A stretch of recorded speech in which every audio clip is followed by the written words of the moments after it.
저는 오늘 경건한 자의 기도 생활에 대해서 몇 가지를 우리가 좀 생각해 보려고 합니다. 우리가 읽은 이 본문 가운데 6절에 보면 무릇 경건한 자는 주를 만날 기회를 타서 주께 기도할지라. 이 경건한 자는 주를 만날 기회를 만들어서 기도한다고 했습니다.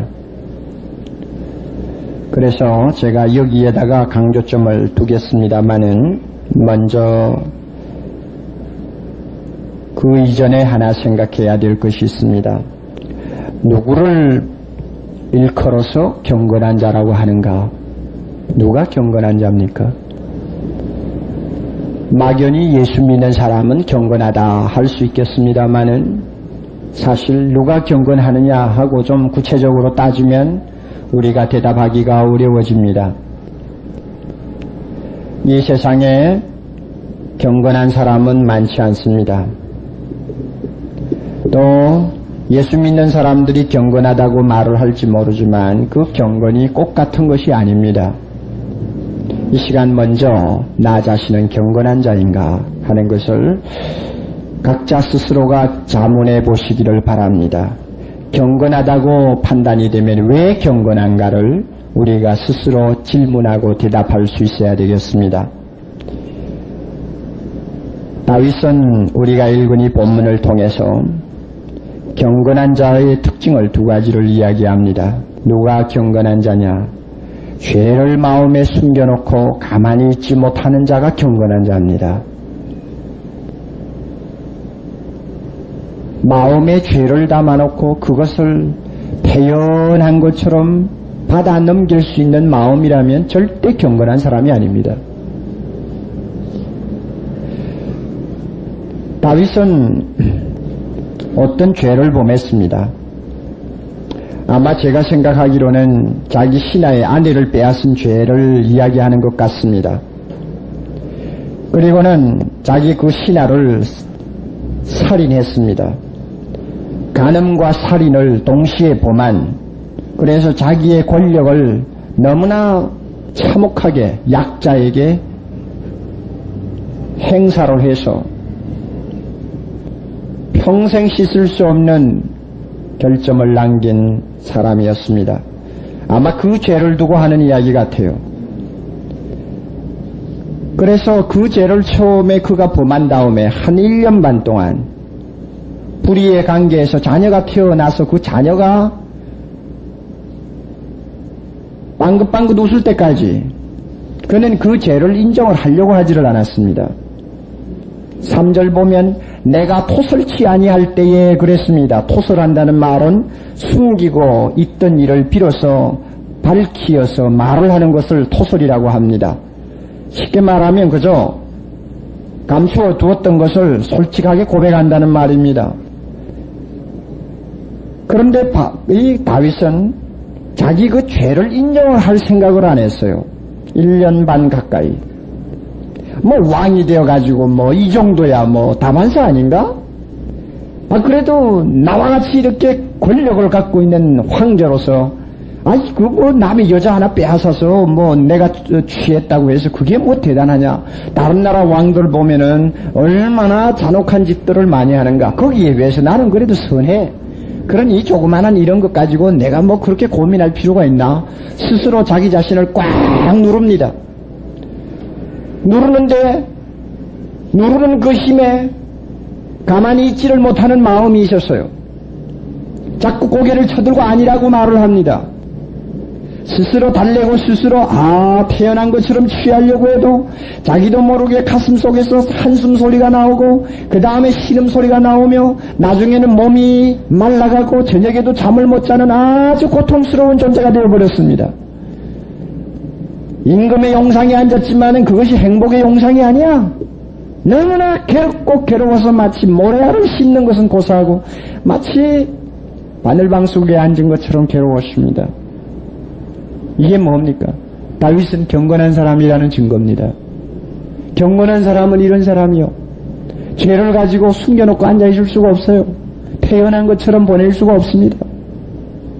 여러분 만약에 여러분 마음속에 어떤 죄를 가지고 있는데도 교회 와서 태연한 것처럼 앉아 계시면 참 죄송합니다만은 보통 문제가 아니에요.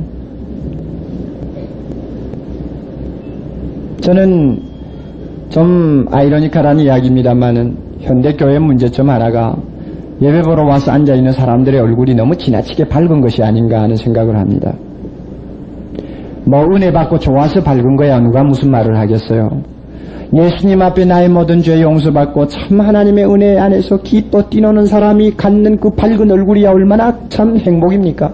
그런데 보면은 그게 아니야. 죄범하지 않는 사람 있나요? 이렇게 무섭고 더러운 세상에서 일주일 동안 내 손이 더러워지지 아니했다고 자부할 사람이 이 가운데 몇 사람이나 되나요? 여러분의 마음속에 하얀 백지처럼 그대로 유지할 수 있다고 생각한 사람이 어디 있어요? 다 무엇인가 걸려 있어요. 다 무엇인가 가책을 받고 있어요. 그렇다면 예배보러 나와서 우리의 마음은 신음소리를 내어야 합니다. 우리의 얼굴은 이그러져야 합니다. 고개를 숙이고 하나님 앞에 기도하는 그 자세가 쉽게 고개를 쳐들지 못해야 합니다. 무언가 주님 앞에 매달리는 자세가 있어야 합니다. 이 자가 경건한 자입니다. 왜 오늘 한국교회 목사들이 욕을 듣습니까? 왜 오늘 한국교회가 믿지 아니하는 이방인들로부터 믿지 아니하는 불신자들로부터 화살을 맞습니까? 예배 보러 나오는 사람이 경건한 자들이 아니야. 회개하는 소리가 별로 안 들려요. 태연해요. 세상이 다 그런데 뭐 꼭 같은 죄를 범하는데 날마다 와서 회개하면 하나님도 귀찮아하지 않아. 그러니까 그냥 뭐 가만히 있는 거지 뭐. 아니면 조금 더 성경을 안다는 사람들은 아이 다 용서받았는데 무슨 새삼스럽게 회개고 눈물이고 야단이야. 이미 예수 믿고 다 용서받았는데.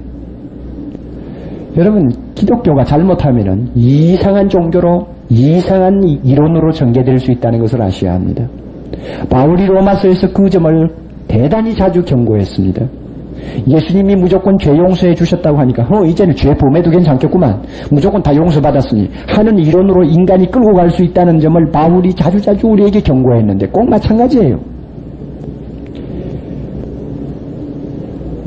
우리가 경건하기를 원하면 하나님 앞에 나올 때마다 내 마음에 있는 죄악 때문에 무엇인가 가책받는 부분 때문에 우리의 얼굴이 일그러져야 합니다. 하나님 앞에 얼굴을 들 수 없는 고통을 느껴야 합니다. 나도 모르는 사이에 신음소리가 나야 하고 나도 모르는 사이에 눈물이 흘러야 합니다. 그 사람들이 모이는 자리가 경건한 하나님의 백성의 모임입니다. 예배입니다. 화인 맞은 양심처럼 웬만한 일을 저질러 놓고는 눈 하나 깜짝하지 아니하는 크리스찬들 오늘 얼마나 많은지 몰라요. 놀라울 정도로 많아요. 교회 와서 예배 보고 나서 하나님이 나와 함께 하신다니까 더 용기 백배 해가지고는 더 자신만만하게 가책받는 짓들을 하는 사람들이 우리 주변에 어디 한두 사람입니까?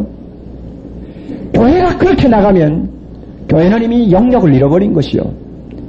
과거에 부패한 불교나 다른 것이 하나도 없어요.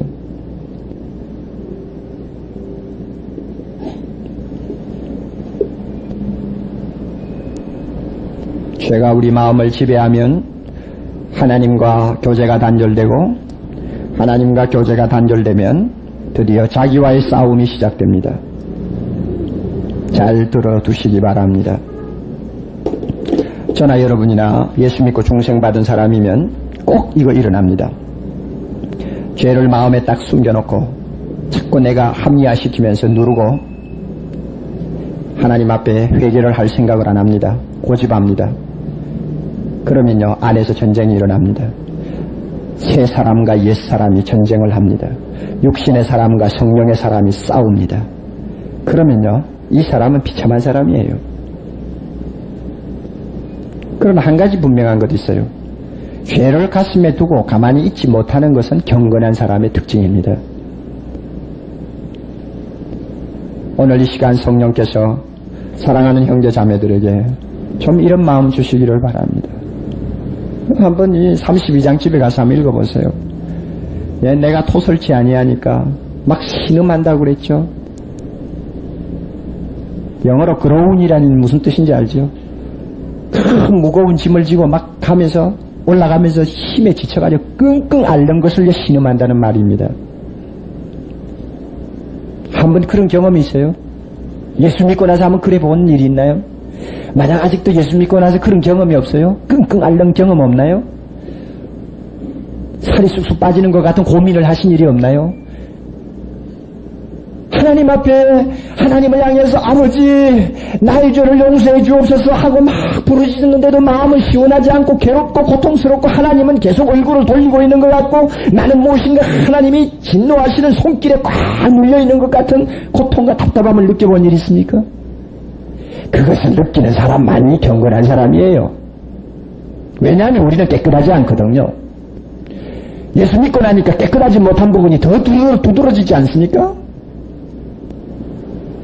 새 옷을 갈아입기 전에는 뭐 웬만히 더러워지고 웬만한 데 가서 앉아있다가 일어나도 뭐 신경 안 썼지만은 새 옷을 갈아입고 나니까 조그만한 흠이 묻어 티가 묻어도 얼마나 신경이 가고 나쁜 물이 튀어와도 얼마나 신경이 갑니까? 예수 믿는 사람이 누구요?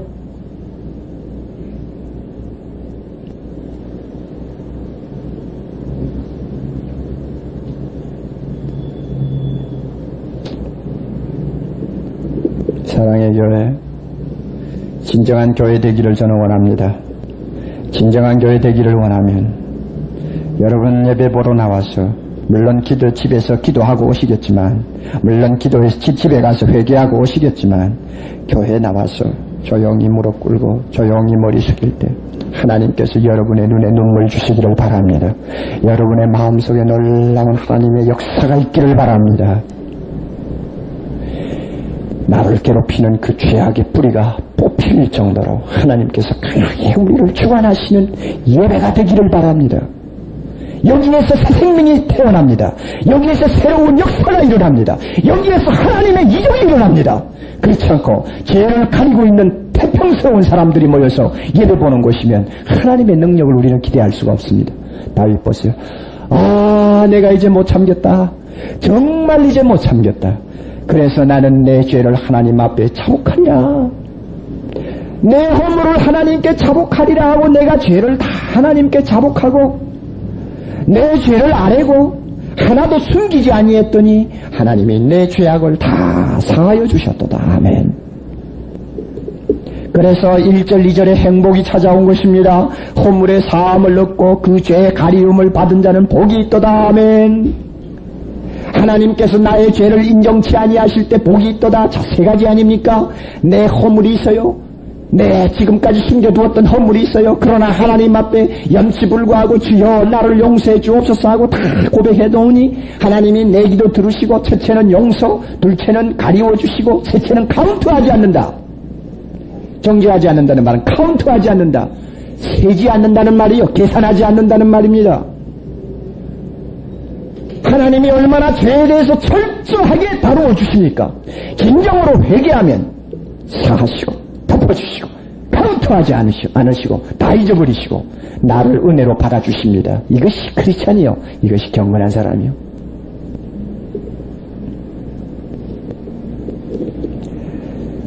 한국의 목사들이 옥 목사를 위시해서 모두가 진짜 회개하는 목사들 되기를 바랍니다. 한국 교회가 정말 회개하는 교회 되기를 바랍니다.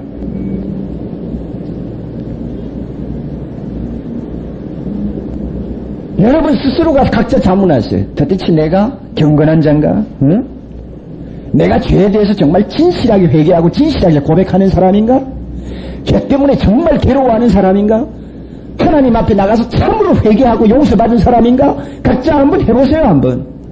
이건 내 자아 내에서 일어나는 작업이 없이 내 영적 상태가 발전하리라고 생각지 마세요. 어림도 없어요. 이왕 말이 났으니까 저는 솔직하게 말합시다. 껍데기 신앙생활 하지 마세요. 남 부끄러운 이야기. 성경 창세기 1장부터 요한계시록 22장까지 다 읽어보세요. 요새 현대 크리스찬처럼 그 껍데기 같은 신자들이 있나? 그렇게 자기중심적으로 만가지를 생각하고 신앙도 자기 주견에 따라서 마음대로 해석하는 그런 비성서적인 크리스찬들이 가득가득 모이는 교회가 과거에 언제 있었나 한번 생각해보세요. 대학을 나왔으면 뭐해요? 박사가 되면 뭐해요? 그 공부 가지고 하나님 비판하라고 그랬나요? 성경 비판하라고 했나요? 자기 신앙생활을 합리화시키라고 했나요? 오늘날 현대 20세기의 지식 때문에 사람들은 더 간사해지고 더 무섭도록 하나님 앞에 은밀한 죄를 범하는 교회가 되었습니다. 우리는 이와 같은 무서운 잘못에서 벗어나야 합니다. 두 번째로 경건한 자는 어떤 사람입니까? 기도하는 사람입니다. 32장 6절에 이로 인하여 하는 말이 나옵니다. 이로 인하여. 이 말이 참 옛날 말이죠. 이것 때문에 하는 말이죠. 경건한 자는 주를 만날 기회를 타서 주께 기도할지라. 이로 인하여가 뭡니까?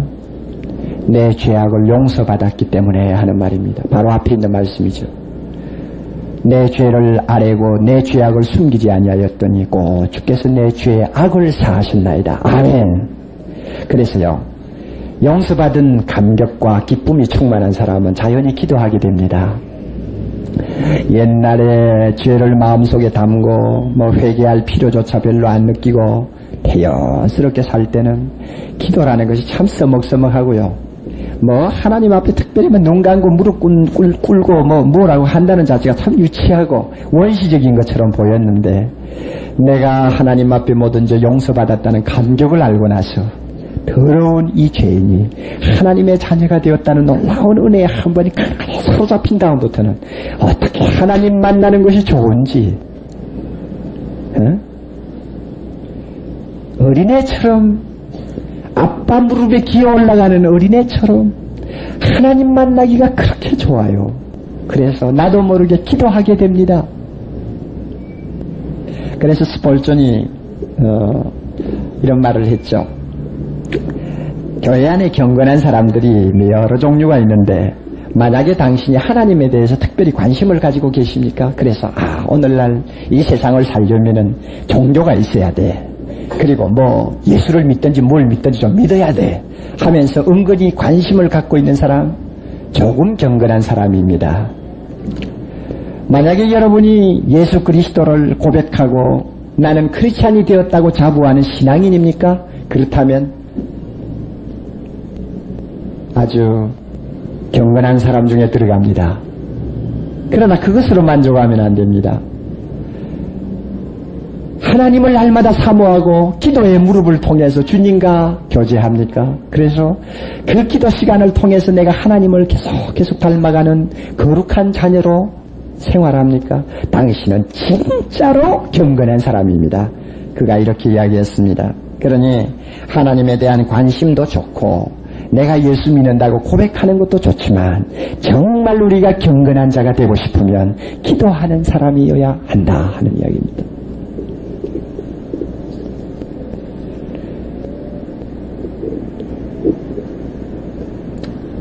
영국의 유명한 신학자 포사이드가 참 한 말은 진리입니다.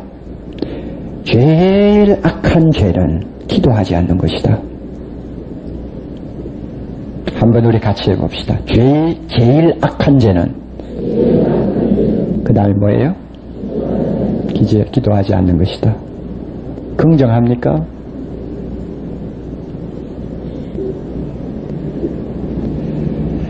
왜 제일 악한 죄라고 했느냐 하면 성경에 아마 기도하라고 하는 것만큼 명령이 많이 나오는 경우가 쉽지 않을 것입니다. 특히 마태복음부터 요한계시록까지 한번 검토해 보세요. 기도하라, 깨어있으라, 수시로 기도하라, 무시로 성령 안에서 기도하라, 쉬지 말고 기도하라. 여러분 한번 보세요. 기도하라는 말이 얼마나 많이 나오나. 그런데 기도하라는 말을 아주 우습게 생각한다고요.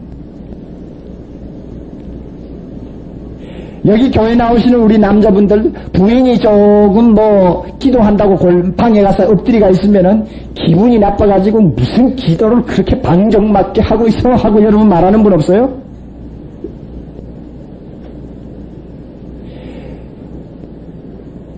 대학교 교수로서 부부가 다 대학교 교수인데 부인이 기도 생활을 잘해요. 가정에 오면은 아주 기도 생활 많이 합니다. 방에 들어가서 1시간도 어떤 때는 기도할 때가 있고 기도하는데 같은 대학교 교수인 아빠가 언제든지 그게 못마땅해가지고 무슨 기도할 게 그리 많느냐고 언제든지 잔소리입니다.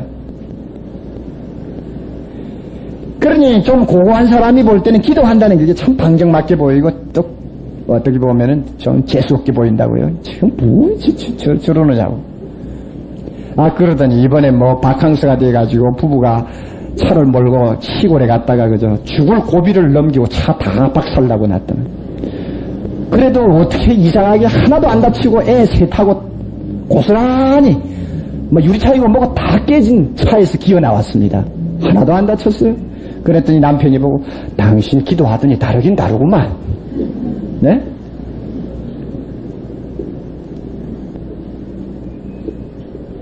기도하라는 명령이 그렇게 많은데 기도하지 않는 거 하나님의 명령 불복종이죠. 그러니까 최악의 죄라고 할 수 있습니다. 뿐만 아니라 여러분 기도하지 아니하는 배후에는 진짜 무서운 죄가 있습니다. 그것은 기도를 원하지 않는 죄가 있습니다. 마음에 기도하고 싶은 생각이 없는 거예요. 이 기도를 원하지 않는 죄가 드디어 그 사람으로 하여금 기도의 불능자로 만들고 영적인 실효증 환자로 만들어버립니다. 하나님 앞에 가면 할 말이 없어. 우무상으로 할 수 없이 부모 찾아간 자식이 부모하고 만나가지고 쳐다보기는 쳐다보는데 할 말이 없어. 고개만 툭 떨고 앉아있는 꼴이야. 할 말이 없어. 빨리 좀 집에 돌아갔으면 좋겠다는 마음밖에 없어요.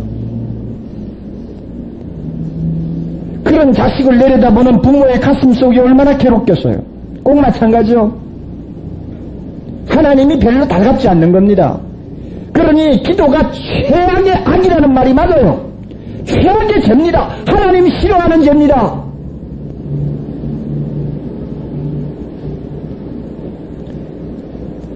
엘률이라고 하는 철학자가 또 신자입니다. 이런 말을 했어요. 현대인은 어떻게 기도해야 하는가를 알지 못하고 있다. 현대 크리스찬은 기도할 줄을 모른다. 아니, 문제는 그것만이 아니다. 그에게는 기도할 의욕조차 없거니와 또 그렇게 할 필요조차 느끼지도 않는 사람들이다. 그는 자신의 내면에 기도가 솟아나올 깊은 원천을 발견하지 못하고 있다. 나는 그런 사람에 대해서 좀 알고 있다. 아니, 그런 사람이 누군지 난 너무나 잘 알고 있다. 그 이유는 내가 바로 그 사람이기 때문이다.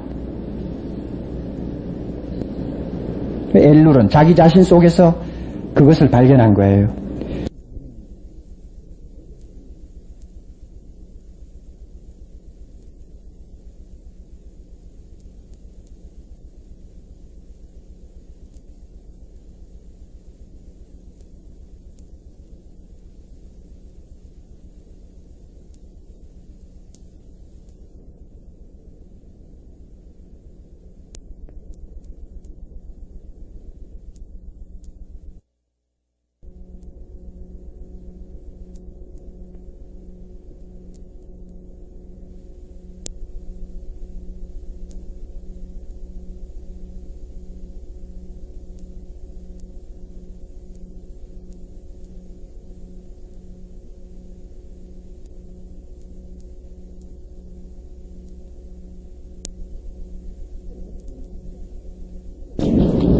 기도를 원하지도 않고 할 의욕조차도 없고 필요도 느끼지 않는, 다른 말로 바꾸면 하나님하고 대면하기가 싫어하는 자기의 이상한 자아가 예수 믿는다고 하는 자기 속에 존재하고 그것이 나를 사로잡고 있는 것을 그가 발견한 것입니다.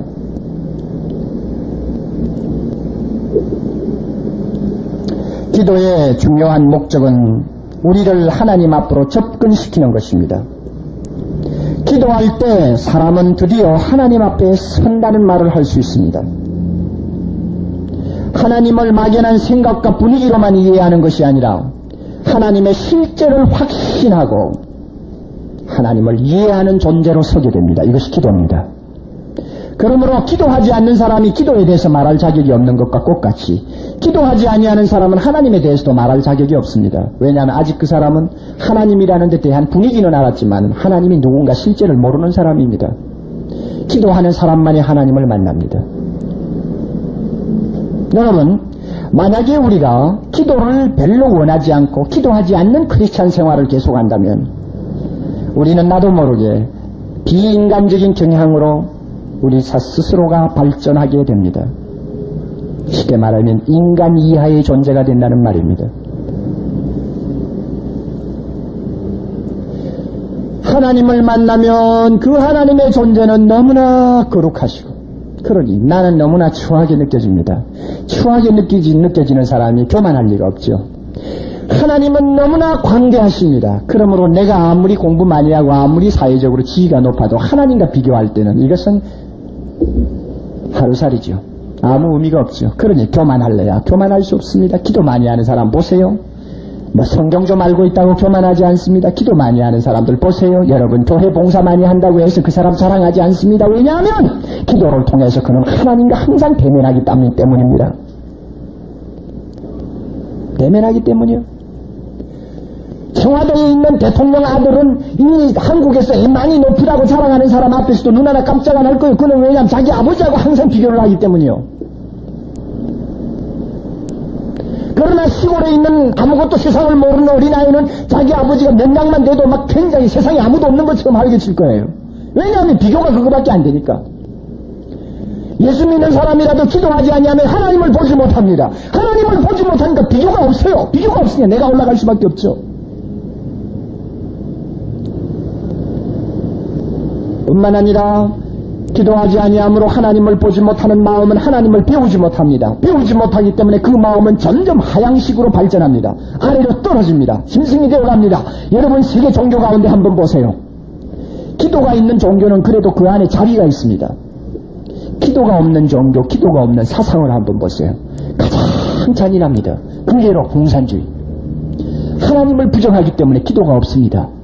공산주의는 기도라는 것을 전혀 모르는 사상입니다. 아마 그들이 사용하는 사전에는 기도라는 말이 없을 것입니다.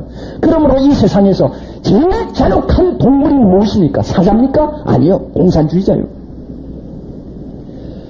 기독교의 이단 가운데서도 기도를 등한히 하는 이단들은 제일 교만합니다. 구원파라고 하는 여러분 집단을 합니다. 거기는 가면 기도를 가르치지 않습니다. 기도할 필요성을 별로 느끼지도 않을 뿐 아니라 기도를 오히려 하지 말라고 강요할 정도입니다. 왜냐하면 이미 구원받은 하나님의 자녀이기 때문에 그거 뭐 기도하고 회개하고 그런 거 할 필요가 없다고 가르칩니다. 자 보세요. 기도를 가르치지 않냐니까 그들이 어떤 사람입니까? 다른 교회 비판하는 데는 남보다도 항상 앞섭니다.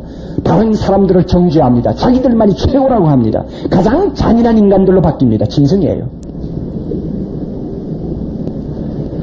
기도를 통하여 하나님을 만나고 기도를 통하여 그분을 통해서 계속 은혜를 받을 때 비로소 나 자신을 바로 발견합니다.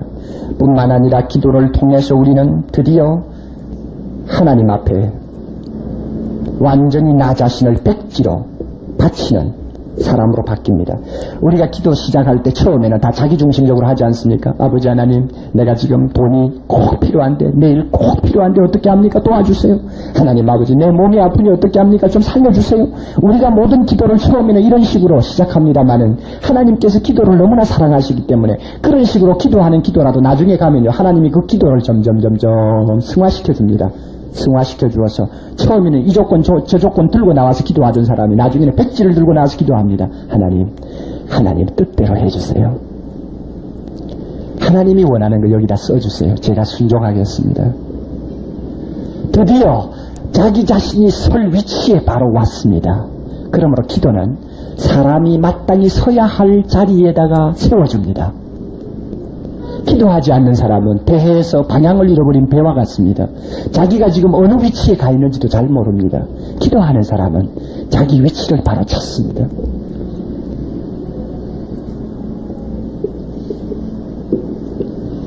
뿐만 아니라 기도하는 사람은 하나님의 능력을 자기 능력으로 바꿉니다. 여러분, 기도하지 아니하면 우리는 사실 자유인이 아닙니다. 아무리 예수 믿었다고 할지라도 기도하지 않는 신앙생활은 그것은 속박된 신앙생활입니다. 무슨 뜻이냐 하면 여러분, 기도하지 않던 베드로에게 주님께서 하신 말씀이 있습니다. 마음은 뭐요? 원이로되 무엇이 약해요? 육신이 약해. 그러니까 어떻게 되는 것입니까? 마음은 하고 싶은데 육신 때문에 꼼짝 못하는 육신의 종이 되어 있다는 이야기입니다. 이 기도하지 않는 사람의 일반적인 경향입니다. 거룩하게 살아야지. 안 돼요. 거룩하게 못 살아요. 하나님의 뜻대로 살아야죠. 안 돼요. 마음은 있어도 도대체 되지를 않습니다. 이 몸이 말을 듣지 않아요. 토네가 말한 것처럼 오늘 현대 기독교 자본주의자들은 원래의 직업 윤리에서 탈선했다고 했습니다. 원래 직업 윤리가 무엇입니까? 하나님 영광 위해서 사업하는 것이요, 하나님 영광 위해서 사는 것입니다. 이게 직업 윤리요.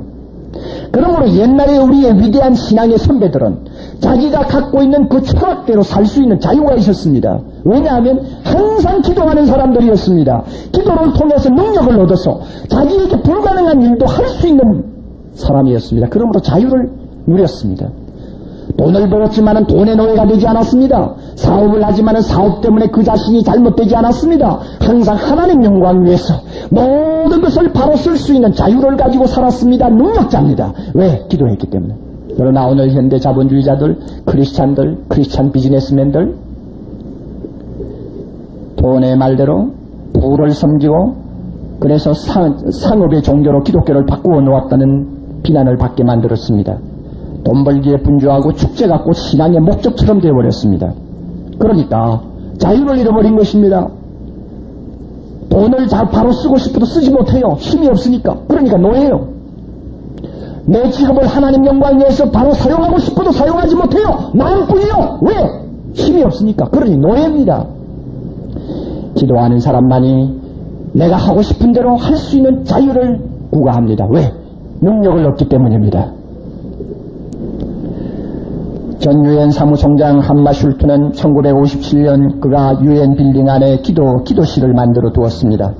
그는 기도하는 사람이었습니다. 그리고 그는 평소에 이렇게 말합니다. 나는 이해한다. 마음의 고요를 통해서 나는 행동한다. 마음의 고요로부터 나는 전진한다. 마음의 고요 중에서. 이 고요라는 말은 기도라는 말입니다. 그가 비행기 사고로 세상을 떠나기 2달 전에 그는 이런 기도를 했습니다. 우리들을 불쌍히 여기소서. 우리들의 노력을 긍휼히 여기소서. 우리들이 사랑과 믿음으로 채워지고 정의를 숭상하고 겸손히 주님 앞에 무릎 꿇어 자기를 다스리고 성실을 지키는 용기를 가지고 주님의 뒤를 따르게 하옵소서. 우리들이 고요한 기도 속에서 주님을 만나게 하옵소서. 주님을 만나게 하옵소서. 경건한 자는 기도합니다. 지위 여하를 막론하고. 여러분 가정에서 기도하는 아내를 볼 수 있습니까? 참 행복한 가정입니다. 여러분 가정에서 아빠가 무릎 꿇고 조용히 머리 숙이고 기도하는 모습을 볼 수 있습니까? 참 행복한 가정입니다. 그러나 예수 믿는다고 하면서 아빠가 평소에 생전 무릎 꿇고 기도하는 모습을 못 봅니까? 그 아빠는 세상에서 가장 무서운 아빠라는 걸 아셔야 됩니다. 여러분 아내가 평소에 전혀 무릎 꿇고 기도하는 모습을 보여주지 않습니까? 그 아내는 어떤 면에서는 주의해야 될 아내인지도 모릅니다. 하나님을 멀리하고 사는 사람치고 안심할 수 있는 사람이 하나도 없습니다. 이번 여름 저와 여러분이 그저 노는 데만 시간 보내지 않도록 여가를 이용해서 기도합시다. 기도를 통해서 우리 좀 더 나은 경지로 올라갑시다. 내 위치 바로 찾고 기도를 통해 주님과 만날 때 주님이 주시는 그 능력을 내가 좀 덧입고 바로 좀 출발합시다.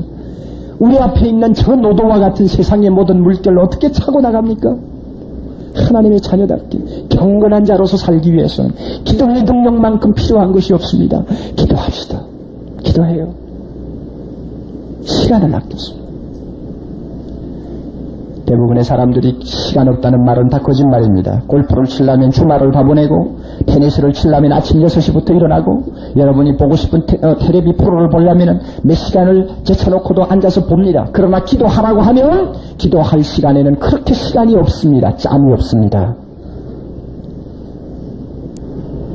하나님 앞에 그와 같은 죄를 범하지 않도록 이번 여름에 저와 여러분에게 하나님께서 은혜 주시기를 바랍니다. 다 같이 기도하십시다.